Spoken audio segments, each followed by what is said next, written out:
Hello, in this lesson we're going to discuss the difference between a food chain and a food web. And so I'm going to go ahead and write the two at the top. I'm going to have a food chain, and on the right hand side I have a food web. Now, the main difference about the food chain and the food web is really just the amount of characters or amount of participants that we have in each one. A food chain really only gives you one pathway of energy. One pathway of energy. Where a food web gives you a variety of ways, a variety of paths. Okay, now let's start with a food chain, and we could have a typical food chain. Maybe it's a prairie in North America. And so right here I would start with some producers. So I'm going to use green to maybe illustrate a little bit of grass, right? And so this grass is the producer. Now, let's say the next thing that we use in our food chain is a insect. And in this case, this insect is going to be a herbivore. Maybe it could be like a little ant that loves to eat grass. Now, in a food chain, I want to show you that the arrows point the direction the energy flows. That is very important to remember that.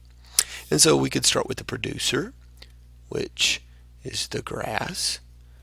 We could start with, then we could go to the primary consumer. And primary consumer just means the first consumer. Another name for that would be a herbivore. The next thing we could draw is maybe one of these guys. Let's see if I can do an okay job with this. So a lot of you hopefully have enough imagination that you can see that that's a spider. And in this case, this would be a secondary consumer. Okay?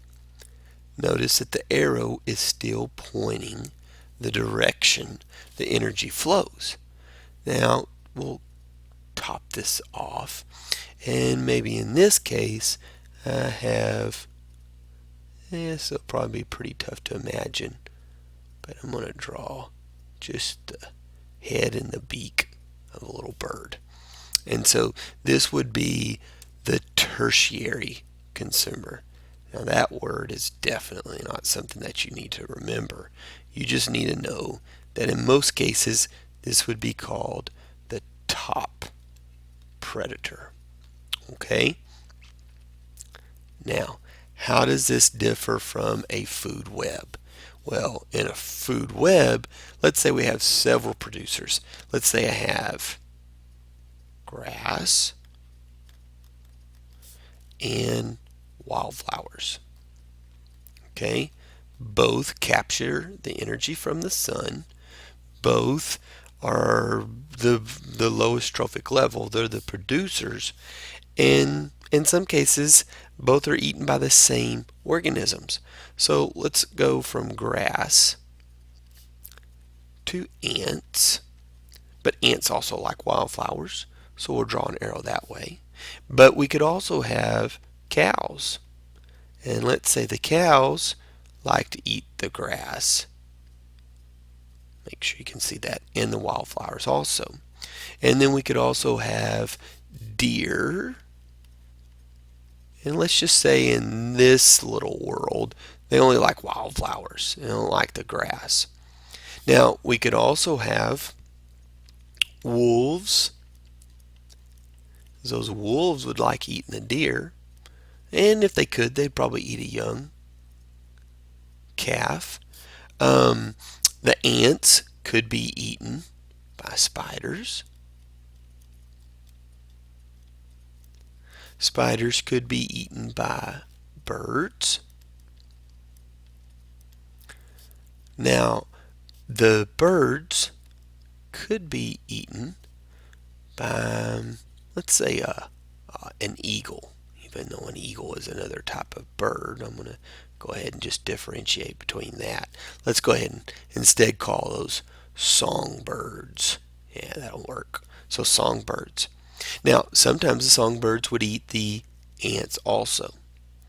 Now, another thing that could eat the grass would be mice. Lots of mice are herbivores. But the mouse could also be eaten by the eagle.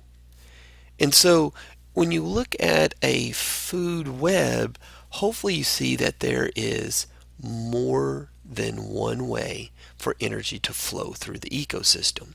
The other thing that I want to make sure you pay attention to is that the arrows always point the direction the energy's flowing.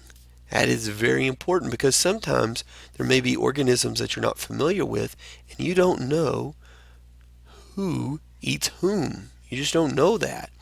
And so you look at the arrows in the direction that they're pointing, and that'll be your guideline for which consumer eats the other.